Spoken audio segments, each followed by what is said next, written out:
The Rajadamnern 80th anniversary show lived up to the hype. The stadium is undergoing a renaissance. Plan B didn't just repaint the stadium. They turned the Rajadamnern World Series into a driving force for modern Muay Thai. And the jewel in the crown? Dani Rodriguez dismantling one of the most established fighters of this generation, Petchmorakot Petchyindee, easily. So, how did he do it? Not by luck, not by aggression, by preparation. He did 5 things exceptionally well. But first, we have to talk about his Wai Kru. The Wai Kru isn't decoration.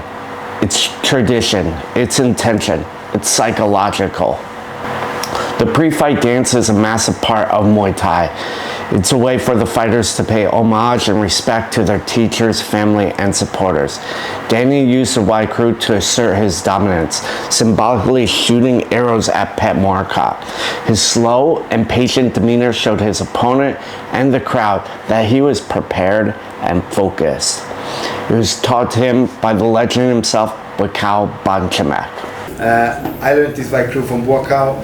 He showed it to me, he practiced with me, and then I practiced it almost every day since I met him, like for 4 or 5 weeks straight.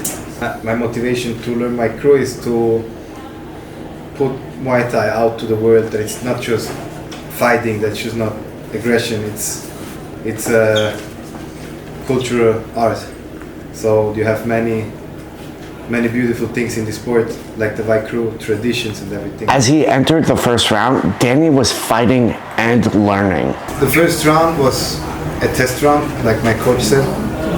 He said, try to win the round, but don't do too much. See how he works, how fast he is, how he tries to hit you with. I thought I'm winning, but then I saw the score, so I was like, okay, I need to go up 1 gear. That's what I did after. Up went the gears, and the first thing that came into play was Dani's boxing. Petchmorakot's jab is the backbone of his game. Dani took it away, not with power, with timing. I think what was good about my boxing is I neutralized Petchmorakot's jab with my jab and the low kicks, so he couldn't measure the distance well.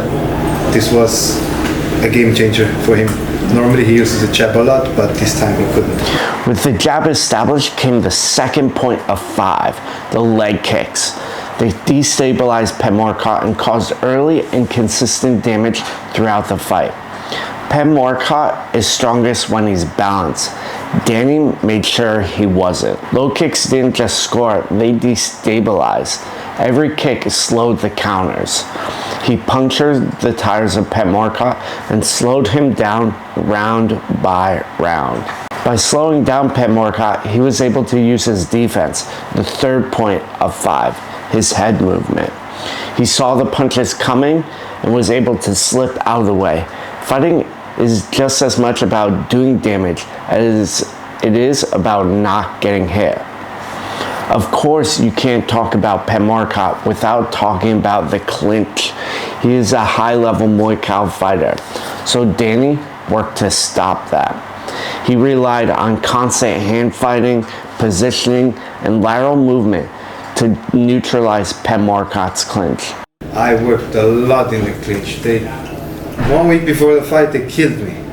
I clinched every day until I died. And today in the ring, it didn't feel a little bit like my clinch partners. It was a lot easier. His 5th and last weapon was his endurance. He used his training and preparation as a weapon.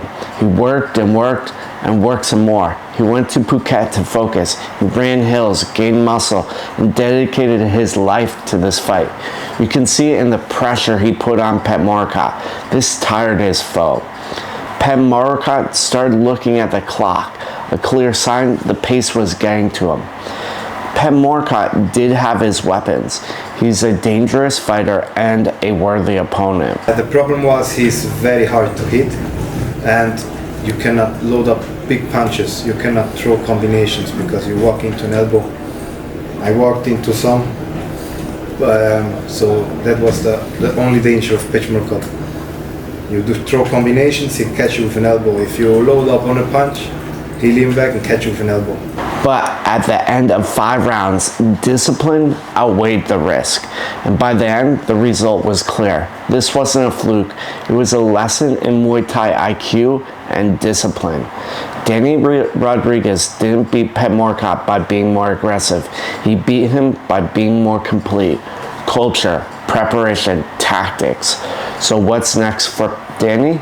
I will get some burgers and 3 Cokes.